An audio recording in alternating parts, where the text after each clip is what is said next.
And it just makes me wonder, because we've been told constantly that there's no insecurity in the country. And again, I'll go back to what the Director of Communication at the Ghana Police Service said, that we should be careful how we use that word insecurity. Because we cannot use isolated situations to give a general overview of what is happening in the country, and by so doing saying that there's insecurity in the country. But this is a young man who was attacked by a mob, you know, for speaking out about issues in the country. And he was one of the members of the Fix the Country group. And unfortunately, we're being told that he had even received threats at a point. He was reported to the police at one point. He was given a warning not to misbehave. And then on one night, Monday night, I think, or Sunday night or so. Sunday night. Yeah, he was walking home and he was attacked by a mob. And the injury was so bad. A motorbike. Yeah. He was on a motorbike. Oh, he was on a bike. He was on a bike. I mean, it's just really sad that this is happening. And on the back of the fact that there were people who had been arrested, some of these Fix the Country, you know, team members who had been arrested for no reason at all. And charged. Exactly. I mean, it's really scary. Does it mean that for anybody who wants to speak up about issues in the country, this is likely what's going to happen to that person? How safe are we as a nation? I've always said that ever since the Fix the Country hashtag started, and count the number of weeks that it has trended, people on the side of power have not properly dealt with the matter.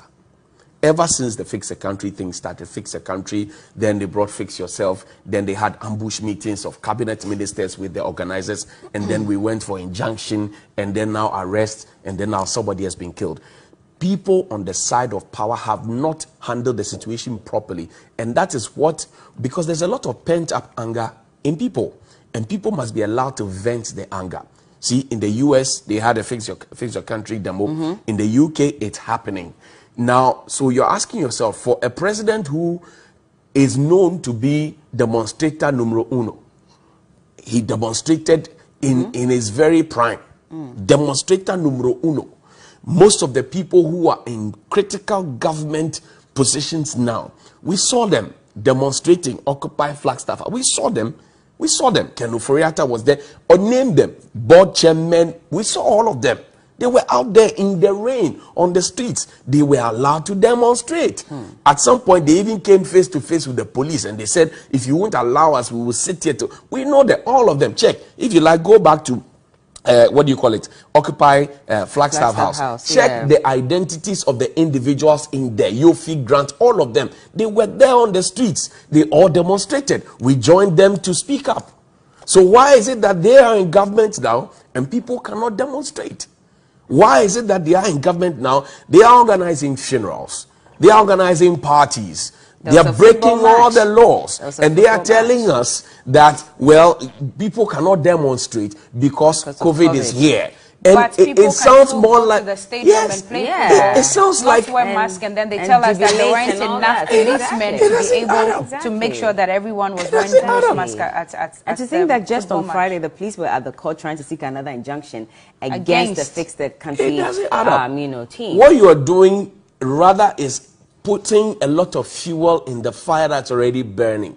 And those on the side of power, I'm saying this again, those on the side of power have not handled the Fix the Country hashtag properly. And it's trended. See, since it started trending, they started the hashtag. Government has done a lot of initiatives.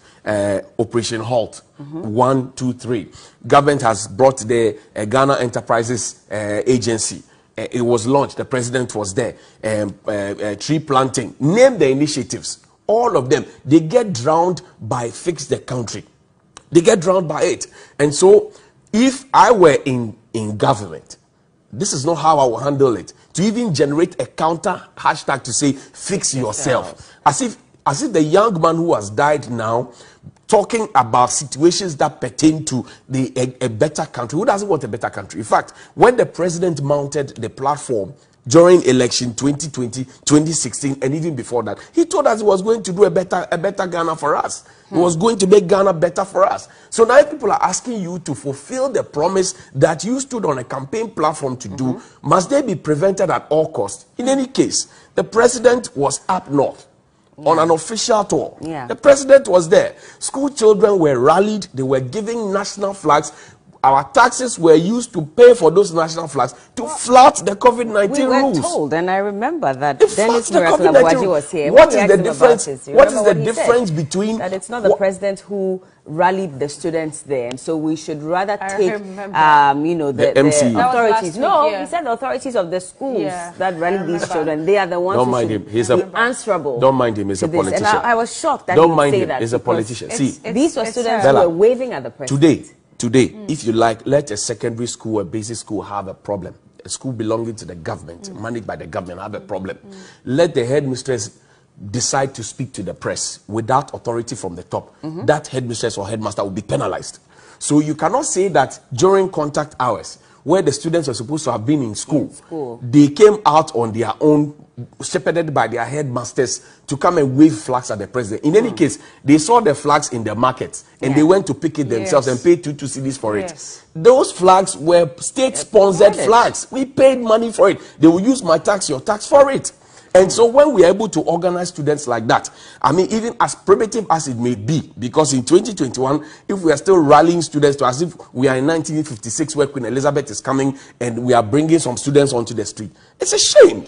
See, what is the difference between the students crowding up on the streets and what the Fix the Country guys want to do? What is the difference? Exactly. What is the difference? So those on the side of officialdom have not handled the Fix the Country thing at all, properly at all. And you see, until you fix it properly, it will continue trending. No be me start them. It be them start them. Now, I'm just thinking about the children that he's left behind. The young man was 40, but he had 6 children. And apart from these children, he's got family as well. And the internet never forgets. So this will be on the internet forever and ever. So these kids will grow up and get to know that what their father was taking out just because he was posting pictures of projects that have been stalled in his own community. What did he do? What crime did he commit? He didn't do anything. He was just using his own social media platform to address issues in his community that he wanted fixed. He just wanted the country fixed. And like you're saying, the more these things continue, then there will be the culture of silence, because then everybody will be afraid that once I get open, once I get out there and I start to be vocal about some of these things, I'll be taking out. Bella, I'm sure you followed what happened in Nigeria with NSAS. Till today, somebody like DJ Switch is never able to do anything on her social media anymore. Even if she has to go live, she goes to a very secluded place, bare background, and that's where she will speak or record the videos from, because she is scared for her life. She doesn't know what would happen. So what is it with us in this country?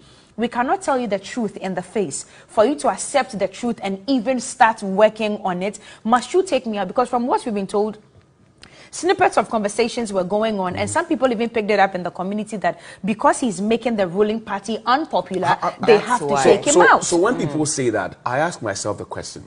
You came with your manifesto. You told Ghanaians that you are the better option, okay? Because now we're stuck with NDC and MPP. You told us you are the better option. You brought your manifesto. You went on a campaign trail across the country, sometimes even at 2 a.m. in the rain, in the sun.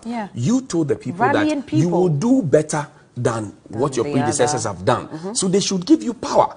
And the receipts are there on Twitter, judgment debt, all of it, they are there. Now, if you are in power and the people are asking you to fulfill the promises that you gave to them, how that hurts. How is that a problem? I don't see why. What I find more disturbing is this, that people who attack this man. And these are people that, you know, this man and the Fix the Country team are fighting for. We're fighting for every single person. You who have killed him, he was fighting for you. But you think that it's okay to go and attack another person who is speaking out for you on your behalf. And that's a major problem. Except they are not feeling the same things we are all feeling. There's no water. We all don't have water. There's no electricity. We all don't have it. ECG doesn't get up and say that organizers have increased their charges. MPP, we are going to leave Belamudi's light and switch off Johnny and Cookie's light. They don't do that. If it is Kaneshi, the whole Kaneshi is going out. If it is wherever, the whole place. But you'll find people in Kaneshi who are sleeping in the dark but will still sleep for ECG. Because they are tied to the apron strings of retirees and they cannot see beyond their noses. No, but that's the problem. But this is not the problem way to go. See, they are rather causing fear and panic. You say that when we complain about issues and we say that the country, there's insecurity in the country, we are causing fear and panic. But this thing that you are doing, what signal are you sending to the rest of us? What have we said wrong, or what are we doing wrong that now you have to start taking people out, murdering people, sending assailants after people to kill them only because they tell the truth? Where are we headed as a country? Mr. President, good morning to you. You're the Commander-in-Chief of the Ghana Armed Forces. Our lives are in your hands by the Constitution that you swore by. Fix the country. Mr. Vice President, you're supposed to assist the President to do good by us. Fix the country. Chief of Staff, good morning to you. This morning, you will be supervising all the ministers. Fix the country. Mr. IGP, you promised that tomorrow, 30th June, if the banks don't have armed bullion vans, you will withdraw your men from bullion van duty and save the fathers and mothers who will tell their children they are going to work, their policemen, and you promised that you would give them helmets and body cams and bulletproof and all of that. If we don't see that tomorrow, we will know that you have not done right by us, and perhaps you owe us an apology. Fix the country. The CDS, please fix the country. They said, Chief Justice, good morning to you. Please fix the country. And we want every duty bearer, as you take your bath, eat your breakfast, tell your family that you're going to work, we want you to go out there and work to make Ghana better.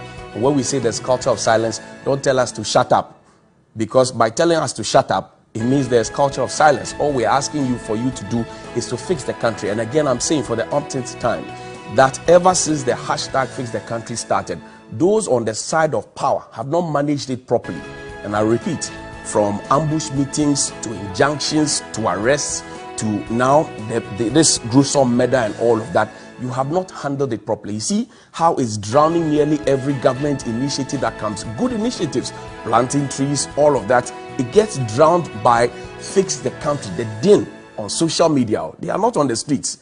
In UK, they have been allowed to demonstrate. In US, they have been allowed to demonstrate. And this is happening under a president who is a demonstrator numero uno.